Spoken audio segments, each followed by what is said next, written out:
Hello everyone, welcome back to my channel. This is Pramila Yadav. उम्मीद करती हूँ आप सब बहुत अच्छे होंगे। लास्ट क्लास में हमने CSWN से रिलेटेड कुछ MCQs डिस्कस किए थे, जिसमें CSWN क्या होता है, चिल्ड्रन विद स्पेशल नीड्स, यानी ऐसे बच्चे जिनकी विशेष आवश्यकताएं होती हैं, उनसे रिलेटेड MCQs हमने डिस्कस किए थे। CSWN क्या होते हैं, ऐसे बच्चे जो सामान्य बच्चों से डिफरेंट होते हैं, जिनकी आवश्यकताएं सामान्य बच्चों से डिफरेंट होती हैं। ऐसे बच्चे जिनकी क्षमताएं या तो ज़्यादा हों सामान्य बच्चों से, या फिर जिनकी क्षमताएं सामान्य बच्चों से कम हो, वो सभी बच्चे किस में आएंगे, चिल्ड्रन विद स्पेशल नीड्स में आएंगे। कल हमने कुछ 15 क्वेश्चन डिस्कस कर लिए थे, उससे आगे आज की क्लास में हम क्वेश्चन डिस्कस करेंगे। देखिए, ये क्वेश्चन हमने कर लिया था, यहां से आज की क्लास में हम शुरू करते हैं। एक बच्चा आंखों में संपर्क नहीं करता और उस बच्चे को अकेला रहना पसंद है। आप जब बच्चे से बात कर रहे हैं तो वो आपकी आंखों में देखकर आपसे बात नहीं करेगा और वो अकेला रहना पसंद करता है। तो ये किसकी तरफ इंडिकेट करता है? क्या ये ADHD है, ऑटिज्म है, डिसलेक्सिया है या गिफ्टेडनेस है? गिफ्टेडनेस का मतलब होता है जिस बच्चे का IQ लेवल 130 से ज़्यादा होता है, वो बच्चे प्रतिभाशाली बच्चे होते हैं। इन बच्चों की जो थिंकिंग है बहुत ज़्यादा क्रिएटिव होती है, रचनात्मक होती है, क्रिटिकल थिंकिंग होती है, यानी आउट ऑफ बॉक्स थिंकिंग करते हैं, डाइवर्जेंट थिंकिंग होती है। इनका जो लर्निंग का स्पीड है वो बहुत ज़्यादा होता है। ये एब्स्ट्रैक्ट थिंकिंग कर सकते हैं, यानी अमूर्त चीज़ों पर अपनी चिंतन कर सकते हैं। गिफ्टेडनेस, गिफ्टेड चिल्ड्रन की कैरेक्टरिस्टिक मैंने बहुत अच्छे से चैनल पे करवा रखी है। अगर आपको गिफ्टेड बच्चों की कैरेक्टरिस्टिक देखनी है तो एक बार आप चैनल में प्लेलिस्ट चेक कर लीजिए, वहाँ पर आपको मिल जाएगी। फिर है डिसलेक्सिया। डिसलेक्सिया ऐसी लर्निंग डिसेबिलिटी होती है जिसमें बच्चे में रीडिंग से रिलेटेड प्रॉब्लम होती है। इसमें बच्चा B को D पढ़ता है, अगर B लिखा है तो बच्चा D पढ़ेगा, अगर M लिखा है तो बच्चा W पढ़ेगा, यानी वर्ड्स को जब वो पढ़ता है तो उसमें उसको कन्फ्यूजन होता है। रीडिंग से रिलेटेड प्रॉब्लम को हम डिसलेक्सिया कहते हैं।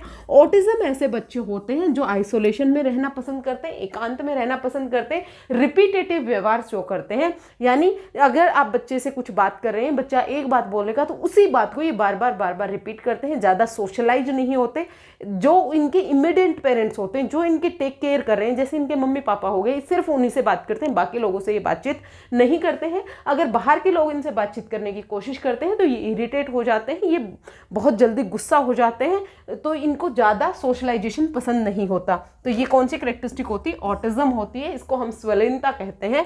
ADHD ऐसे बच्चे होते हैं जिनमें एनर्जी बहुत ज़्यादा होती है, हाइपर एक्टिव होते हैं। ये एक जगह नहीं बैठ सकते, ये इधर से उधर घूमते रहेंगे, दूसरों को डिस्टर्ब करेंगे। इनकी एनर्जी को आपको सही डायरेक्शन देना बहुत ज़्यादा इंपॉर्टेंट है। अगर इनकी एनर्जी को सही डायरेक्शन नहीं दी जाए तो ये डिस्ट्रक्शन की तरफ भी चले जाते हैं। तो ये क्वेश्चन आपको समझ में आया? एक सेकेंड, नेक्स्ट क्वेश्चन हम देखते हैं। Riya is very intelligent but get bored easily in class and start disturbing other. Riya है, वैसे तो बहुत इंटेलिजेंट लड़की है, लेकिन जब क्लास में टीचर उसे पढ़ा रहा है तो वो बहुत जल्दी बोर हो जाती है और उसके साथ वो दूसरों को डिस्टर्ब करना शुरू कर देती है। तो स्टूडेंट को, टीचर को क्या करना चाहिए? तो शिक्षक को क्या करना चाहिए? पहले तो आप मुझे ये बताएं, ये जो कैरेक्टरिस्टिक है ये कौन से बच्चे की है? ऐसा बच्चा जो क्लास में बहुत जल्दी बोर हो जाता है लेकिन वो बहुत इंटेलिजेंट है, तो ऐसी कैरेक्टरिस्टिक होती है गिफ्टेड बच्चों की होती है। कौन से बच्चों की होती है? गिफ्टेड बच्चों की होती है, प्रतिभाशाली बच्चों की होती है, जिनका IQ लेवल 130 से अबव होता है। तो इन बच्चों को आपको क्लास में किस तरह से एडजस्ट करना है? क्या उसको पनिशमेंट देना है? जहां पर भी आपको पनिशमेंट लिखा हुआ मिले, जहां पर भी आपको इग्नोर करना हुआ लिखे, जहां पर भी आपको ऑप्शन में सेग्रीगेशन लिखा हुआ मिले, ये दूर से ही आप इनको नो कह देना, ये नेगेटिव वर्ड्स होते हैं। तो इग्नोर भी आपको नहीं करना। Give challenging task. ये जो गिफ्टेड बच्चे होते हैं ये बहुत जल्दी सीख लेते हैं, इनकी सीखने की स्पीड बहुत जल्दी होती है। ये जैसे आप बच्चों को एडिशन सिखा रहे हैं, तो आपने एक बार बच्चों को एडिशन सिखाया, ये तुरंत सीख गए। इनको प्रैक्टिस की, एक्सरसाइज की जरूरत नहीं होती। जब आप दूसरे बच्चों को प्रैक्टिस करवा रहे हैं तो वहां पर उस टाइम ये फ्री हैं, और जब ये फ्री हैं तो ये दूसरों को डिस्टर्ब करते हैं। तो आपको क्या करना है, ये जब कोई भी टॉपिक सीख लेते हैं तो आप इसको एक्स्ट्रा चैलेंजिंग टास्क दें ताकि ये उसमें बिजी रहें, दूसरों को डिस्टर्ब ना करें। तो इनको आप चुनौतीपूर्ण कार्य ये दीजिए। जब आपने क्लास उसमें देखा होगा ना, बुक्स में HOT हॉट्स टाइप क्वेश्चन दिए हुए होते हैं, हायर ऑर्डर थिंकिंग वाले जो क्वेश्चन होते हैं वो क्वेश्चन इनसे सोल्व करवाएं ताकि ये बिजी रहें। Remove from classroom, segregation, removal तो आपको बिल्कुल भी नहीं करना है। नेक्स्ट क्वेश्चन है, एक बच्चा जटिल समस्याएं हल करने में अच्छा है लेकिन सामाजिक कौशल कमजोर है। एक ऐसा बच्चा है जिसको आप कितनी भी डिफिकल्ट प्रॉब्लम दो उसका सॉल्यूशन ये कर लेगा, लेकिन उसमें सोशल स्किल्स नहीं है। सोशल स्किल का मतलब दूसरों से ज़्यादा सोशलाइज नहीं है, जल्दी से फ्रेंडशिप नहीं कर सकता, सिंपैथी नहीं शो करता, दूसरों को लेकर इंटरेक्शन नहीं करता, दूसरों के दुख दर्द नहीं समझता, एक ग्रुप में एडजस्ट नहीं हो पाता। तो ये कौन सा बच्चा हो सकता है? क्या ये गिफ्टेड बच्चा हो सकता है? क्या ये स्लो लर्नर हो सकता है? इंटेलेक्चुअल डिसेबिलिटी हो सकती है? या एवरेज बच्चा हो सकता है? देखिए, एक कैरेक्टरिस्टिक इसमें क्या दी है, very good at solving complex problem. ऐसा कौन सा बच्चा होता है जो कॉम्प्लेक्स प्रॉब्लम को सोल्व कर पाए, जो एब्स्ट्रैक्ट थिंकिंग कर पाए, जो जटिल समस्याएं सोल्व कर पाए? तो वो हमेशा गिफ्टेड बच्चा होता है। कौन सा? प्रतिभाशाली बच्चा होता है। लेकिन इसमें सोशल स्किल्स हैं वो कम पाई जाती हैं। क्यों पाई जाती हैं? क्योंकि ये बहुत ज़्यादा एक्टिव होता है, बहुत ज़्यादा जल्दी सीखता है। तो जो इसके ग्रुप वाले बच्चे हैं वो समझते हैं कि ये हमसे ज़्यादा जानता है, तो वो उससे फ्रेंडशिप नहीं करते, उसको सेग्रीगेशन की तरफ चला जाता है, अलगाव की तरफ चला जाता है। इस बच्चे को लगता है कि इसे कोई भी नहीं समझता है, क्योंकि इसकी जो एबिलिटीज़ हैं वो बाकी बच्चों के कंपैरिजन में ज़्यादा हैं। इसलिए जिन बच्चों की एबिलिटी ज़्यादा होती हैं वो उनमें सोशल स्किल्स कम डेवलप हो पाती हैं, उनमें फ्रेंडशिप कम डेवलप हो पाती है। स्लो लर्नर तो वो बच्चा होता है जिसकी सीखने की स्पीड कम होती है। इंटेलेक्चुअल डिसेबिलिटी उस बच्चे में होती है। बौद्धिक अक्षमता उस बच्चे को कहेंगे जिसका आईक्यू लेवल 70 से कम होता है। जिन बच्चों का आईक्यू लेवल 70 से कम होगा वो इंटेलेक्चुअल डिसेबिलिटी में आएगा। और एवरेज बच्चे वो होंगे जिनका आईक्यू लेवल 90 से 110 के बीच में आएगा। लगभग पूरी जनसंख्या का 68% बच्चे हैं वो एवरेज बच्चे होते हैं और ओनली 2% बच्चे गिफ्टेड बच्चे होते हैं। तो अगर आपको कोई पूछे गिफ्टेड बच्चे कितने होते हैं, ओनली 2% बच्चे प्रतिभाशाली बच्चे होते हैं। नेक्स्ट क्वेश्चन है, शिक्षक देखता है कि बच्चा पढ़ते और लिखते समय बी को डी कर रहा है, पी को क्यों कर रहा है, जैसे अक्षरों को उल्टा लिखता है। What should the teacher conclude? यानी एक ऐसा बच्चा है जो बी को डी लिख देगा, डी को बी लिख देगा, पी को क्यों लिख देगा, क्यू को पी लिख देगा। तो टीचर को क्या समझना चाहिए? क्या ये लापरवाही है, बच्चा ध्यान नहीं दे रहा है, क्या ये केयरलेस है, या फिर ये डिसलेक्सिया यानी एक पर्टिकुलर लर्निंग डिसेबिलिटी है जिसमें बच्चे को रीडिंग से रिलेटेड प्रॉब्लम होती है।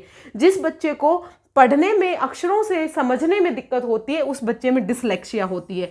तो यहाँ पर जब बच्चा बी को डी पढ़े, पी को क्यू पढ़े, क्यू को पी पढ़े, तो बच्चे में लर्निंग डिसेबिलिटी है और उस पर्टिकुलर लर्निंग डिसेबिलिटी को हम क्या कहेंगे? डिसलेक्सिया कहेंगे, केयरलेसनेस नहीं है।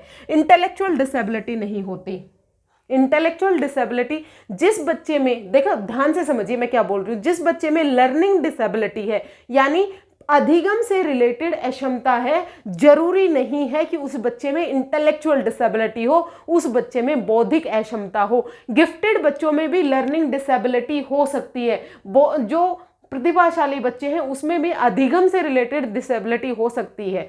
यानी लर्निंग डिसेबिलिटी मेनली 3 है। कौन कौन सी जो आपके एग्जाम में पूछी जाती है? डिसलेक्सिया जिस बच्चे को पढ़ने से रिलेटेड प्रॉब्लम है, डिसग्राफिया जिस बच्चे को लिखने से प्रॉब्लम है, जिस बच्चे की बहुत गंदी हैंडराइटिंग है उसको आप डिसग्राफिया की कैटेगरी में रखेंगे, डिसकैलकुलिया जिस बच्चे को मैथ से रिलेटेड प्रॉब्लम है। पर्टिकुलर एक सब्जेक्ट में पढ़ने से प्रॉब्लम होना लर्निंग डिसेबिलिटी होती है। लर्निंग डिसेबिलिटी इंटेलेक्चुअल डिसेबिलिटी नहीं होती। किसी भी बच्चे में इंटेलेक्चुअल डिसेबिलिटी, चाहे नॉर्मल बच्चा हो, एवरेज बच्चा हो, चाहे गिफ्टेड बच्चा हो, चाहे टैलेंटेड बच्चा हो, उस बच्चे में भी अधिगम से रिलेटेड अक्षमता पाई जा सकती है। ADHD की हम बात कर चुके हैं। ये एक डेवलपमेंटल डिसऑर्डर होता है। नेक्स्ट क्वेश्चन है, एक बच्चा बहुत सक्रिय है यानी बहुत ज़्यादा एक्टिव है, शांत नहीं बैठता है और बार बार बाधा डालता है। Best strategy for teacher is? यानी एक ऐसा बच्चा है जो शांत नहीं बैठता है, बार बार दूसरे बच्चों को डिस्टर्ब कर रहा है। तो ये कौन सा बच्चा है? सबसे पहले आपको ये आइडेंटिफाई करना है, ये बच्चा ADHD वाला बच्चा है। कौन सा है? ADHD वाला बच्चा है। ADHD की फुल फॉर्म आप मुझे बताइएगा। मैं आपको इसलिए नहीं बता रही क्योंकि मैंने क्वेश्चन में डाला है। पनिश द चाइल्ड, पनिश मैंने बताया आपको, जहां पर भी पनिशमेंट हो आप दूर से हटा दीजिए। इग्नोर को भी आप बिल्कुल हटा दीजिए, रिमूव को भी आप हटा दीजिए। प्रोवाइड स्ट्रक्चर्ड एक्टिविटी, यानी इनको आप अलग से एक्टिविटी दें ताकि इनकी एनर्जी को आप सही डायरेक्शन में चैनलाइज करवा सकें। जैसे मिल्खा सिंह थे, उनमें गुस्सा बहुत ज़्यादा था, तो उनका गुस्सा उनके कोच ने कहाँ पर निकलवाया, उनके फील्ड में निकलवाया कि तुम दौड़ो, अपना गुस्सा वहाँ पर निकालो। तो इनकी जो एनर्जी है, जो इनके पास एक्स्ट्रा एनर्जी है, उसको आपको एक सही डायरेक्शन देनी होगी, उसको एक्स्ट्रा एक्टिविटी करवाएं, उससे आप ग्राउंड में ले जाएं, यानी जिस भी तरह का इंटरेस्ट वो दिखाए उसको बिजी आप रखें। जब तक वो बिजी नहीं रहेगा तो वो प्रॉब्लम क्रिएट करता रहेगा। नेक्स्ट क्वेश्चन है ADHD स्टैंड फॉर, यानी ADHD की फुल फॉर्म क्या होती है, इंपॉर्टेंट है, कई बार आपके एग्जाम में पूछी गई है। ADHD की फुल फॉर्म क्या हो सकती है, attention deficit hyper active disorder, या फिर attention disorder hyper active deficiency. देख रहे हो आप, सिर्फ एक वर्ड को आगे पीछे करता है, हाइपर अटेंशन डेफिसिट डिसऑर्डर या फिर नन। सबसे सही इसकी फुल फॉर्म क्या है, attention deficit hyper activity disorder, यानी जिस बच्चे में अटेंशन की कमी होती है। अटेंशन डेफिसिट यानी जब आप बच्चे को पढ़ा रहे हैं तो वो बहुत ज़्यादा देर तक अटेंशन नहीं रख सकता। हाइपर एक्टिविटी होता है, बार बार इधर उधर दौड़ भाग करता रहता है, एक जगह टिक कर वो नहीं बैठ सकता। ये बच्चे कौन से होते हैं, ADHD वाले बच्चे होते हैं, और ये लर्निंग डिसेबिलिटी नहीं है, याद रखिएगा। और ऑटिज्म भी लर्निंग डिसेबिलिटी नहीं है। नेक्स्ट क्वेश्चन है, शिक्षक दिव्यांग बच्चों को सामान्य बच्चों के साथ एक ही कक्षा में पढ़ाते हैं, यानी जो टीचर है, चाहे वो दिव्यांग बच्चा है, चाहे वो नॉर्मल बच्चा है, चाहे वो गिफ्टेड बच्चा है, चाहे वो किसी भी ग्रुप का बच्चा है, सबको एक ही क्लासरूम में इंक्लूड कर रहा है। तो ये कौन सी एजुकेशन है, बहुत इजी है, ये इंक्लूसिव एजुकेशन है, समावेशी शिक्षा है। हर तरीके के बच्चे को, चाहे उसमें कोई डिसेबिलिटी हो, चाहे उसमें कोई इम्पेयरमेंट हो, चाहे वो नॉर्मल बच्चा हो, चाहे गिफ्टेड बच्चा हो, हर एक बच्चे को आपको एक ही क्लासरूम में जब पढ़ाते हैं तो ये इंक्लूसिव एजुकेशन होती है। सेग्रीगेशन तो अलगाव हो गया, यानी जो स्पेशल बच्चे हैं जिन बच्चों को हियरिंग इंपेयरमेंट है, जिन बच्चों को विजुअल इंपेयरमेंट है, उनके लिए स्पेशल स्कूल, पहले स्पेशल स्कूल बनाए गए थे कि जिन बच्चों को जिस भी तरह की डिसेबिलिटी है उनको, उनके लिए स्पेशल स्कूल बनाए गए। लेकिन स्पेशल स्कूल के बाद इंटीग्रेशन आया। इंटीग्रेशन में क्या किया गया, जो स्पेशल बच्चे थे उनको मेन स्ट्रीम एजुकेशन में ही लाया गया कि वो नॉर्मल बच्चों के साथ ही पढ़ेंगे, लेकिन उनके लिए जो एजुकेशन सिस्टम है, जो इंफ्रास्ट्रक्चर है, उसमें कोई चेंज नहीं करवाया गया। यहाँ पर बच्चे को एडजस्ट करना पड़ रहा था, बच्चे की जिस तरह की भी ज़रूरतें हैं तो बच्चा एडजस्ट करेगा। यहाँ पर एजुकेशन सिस्टम में कोई चेंज नहीं लाया गया था, लेकिन इंक्लूसिव एजुकेशन में बच्चों के अकॉर्डिंग चेंज लाए गए। बच्चों को जिस भी तरह की आवश्यकताएं हैं, जिस भी तरह की रिसोर्सेज चाहिए, जिस भी तरह के टीचर की ट्रेनिंग चाहिए, जिस भी तरह का स्कूल का इंफ्रास्ट्रक्चर चाहिए, हर एक जगह चेंज किया गया बच्चों के अकॉर्डिंग। कहाँ पर, इंक्लूसिव एजुकेशन में, समावेशी शिक्षा में। नेक्स्ट क्वेश्चन है, एक बच्चा दूसरों से अधिक समय लेता है लेकिन उचित सहायता से वो सीख लेता है। जब आप बच्चे को सिखा रहे हैं तो जो दूसरे बच्चे हैं उनसे ज़्यादा टाइम लेता है सीखने में, लेकिन वो सीख लेता है। तो गिफ्टेड बच्चा है, गिफ्टेड बच्चा तो नॉर्मल बच्चों से जल्दी सीख लेता है, इसकी जो लर्निंग की स्पीड है वो ज़्यादा होती है, इनमें क्रिएटिव थिंकिंग होती है, क्रिएटिविटी बहुत ज़्यादा होती है, रचनात्मकता होती है। ये किसी भी समस्या का समाधान एक नोवेल तरीके से, नए तरीके से ढूंढते हैं। इनमें अमूर्त चिंतन होता है। स्लो लर्नर है, जो नॉर्मल बच्चों से धीरे सीखता है। जैसे आपको यहाँ पर समझ में आ रहा है, जो स्लो सीख रहा है, नॉर्मल बच्चों से धीरे सीख रहा है, तो वो स्लो लर्नर हुआ। और लर्निंग डिसेबल्ड नहीं है, लर्निंग डिसेबिलिटी नहीं है, इंटेलेक्चुअल डिसेबिलिटी भी नहीं है। नेक्स्ट क्वेश्चन देखिए, A child has difficulty in motor coordination and struggle with activity like writing or playing। यानी एक ऐसा बच्चा है जिसको मोटर कोऑर्डिनेशन है, मतलब यहाँ पर वो अपने ही बॉडी पार्ट्स के बीच में कोऑर्डिनेशन नहीं बना पा रहा, जैसे अपनी आंखों के बीच में और हाथ के बीच में कोऑर्डिनेशन नहीं बना पा रहा। आप बच्चे को कोई चीज़ पकड़ाना चाह रहे हैं तो बच्चा को ये एग्जैक्ट ये लोकेशन नहीं समझ में आएगी कि ये चीज़ यहाँ पर है, मैं इसको पकड़ लूँ। जैसे बच्चे पिट्ठू खेलते हैं, वो बॉल फेंकनी होती है तो वो बॉल उन पत्थरों तक वो नहीं फेंक पाता, क्योंकि उसे एग्जैक्ट ये आइडिया नहीं आता कि वो पत्थर कितनी दूरी पर है और उसे बॉल कहाँ पर फेंकनी है। बच्चे को जब इस तरह की प्रॉब्लम होती है तो ये प्रॉब्लम डिस्प्रैक्सिया होती है, जहाँ पर बच्चे में मोटर कोऑर्डिनेशन, या फिर आपसे पूछा जाए आईज और हैंड के बीच में कोऑर्डिनेशन से जब बच्चे में प्रॉब्लम होती है तो वो डिस्प्रैक्सिया होता है। डिसलेक्सिया हम डिस्कस कर चुके हैं, रीडिंग से रिलेटेड प्रॉब्लम। ADHD है, इस बच्चे में हाइपर एक्टिविटी होती है, अटेंशन डेफिसिट होता है, attention deficit hyper activity disorder. और ऑटिज्म है, ये बच्चे आइसोलेशन में रहना पसंद करते हैं, ये एक डेवलपमेंटल डिसऑर्डर होता है। नेक्स्ट क्वेश्चन है, एक child with exceptional ability record, एक ऐसा बच्चा जिसमें असाधारण क्षमताएं होती हैं, वो बच्चा गिफ्टेड बच्चा होता है, प्रतिभाशाली बच्चा होता है। ये नॉर्मल बच्चों से इनकी जो एबिलिटीज होती हैं वो बहुत एक्स्ट्रा ऑर्डिनरी होते हैं। इनके जो गोल्स भी ये सेट करते हैं एक्स्ट्रा ऑर्डिनरी गोल्स सेट करते हैं, यानी जिन बच्चों के जिस गोल के बारे में नॉर्मल बच्चे सोचते भी नहीं है, ये ऐसे गोल सेट करते हैं। इनकी जो थिंकिंग है ये एब्स्ट्रैक्ट थिंकिंग होती है, डिडक्टिव रीजनिंग ये करते हैं, हर चीज के पीछे तर्क ढूंढते हैं, हर एक समस्या का समाधान एक नए तरीके से ढूंढने की कोशिश करते हैं। तो ये बच्चे कौन से बच्चे होते हैं? गिफ्टेड बच्चे होते हैं। नेक्स्ट क्वेश्चन देखिए, समावेशी कक्षा में सबसे अच्छी शिक्षण रणनीति कौन सी होती है? इंपॉर्टेंट है, बहुत बार क्वेश्चन पूछा गया है। सेम मेथड फॉलो, क्या सभी बच्चों को आप एक ही मेथड से सिखा सकते हैं? हर एक बच्चे में इंडिविजुअल डिफरेंसेस पाए जाते हैं, हर एक बच्चा अपने आप में यूनिक होता है, हर एक बच्चे का सीखने का तरीका अलग होता है, हर एक बच्चे का लर्निंग स्टाइल अलग होता है। जैसे हम VAR के मॉडल की बात करते हैं, VAR के मॉडल कौन सा? VAR के मॉडल यानी विजुअल, ऑडिटरी, रीडिंग, राइटिंग और काइनेस्थेटिक, यानी जो बच्चे देखकर सीख रहे हैं, सुनकर सीख रहे हैं, पढ़कर सीख रहे हैं और जो करके सीख रहे हैं। हर एक बच्चे का सीखने का तरीका डिफरेंट होता है, तो सबको आप एक लाठी से नहीं हाला सकते। हालांकि समावेशी, दो चीजें अलग अलग हैं। सभी बच्चों के लिए डिफरेंशिएटेड इंस्ट्रक्शन का आप यूज करेंगे, हर एक बच्चे को एक लाठी से नहीं हाँकेंगे। हर एक बच्चे का सीखने का तरीका अलग होता है, हर एक बच्चे में इंडिविजुअल डिफरेंसेस होते हैं।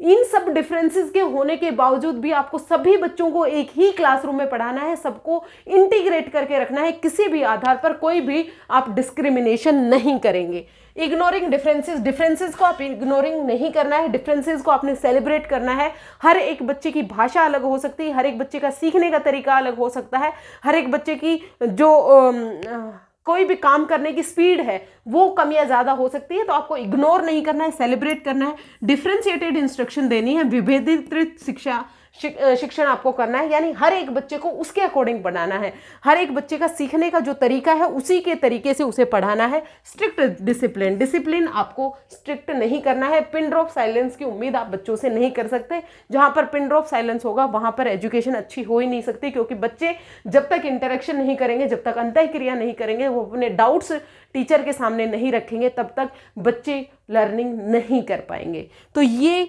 MCQs थे जो किससे रिलेटेड थे? CSWN से रिलेटेड थे, चिल्ड्रन विद स्पेशल नीड्स से रिलेटेड थी। होपफुली आपके डाउट क्लियर हुए होंगे। अगर आपको फिर भी कोई भी डाउट है आप कमेंट सेक्शन में पूछ सकते हैं। आज के लिए इतना ही, मिलते हैं फिर से। Thank you very much.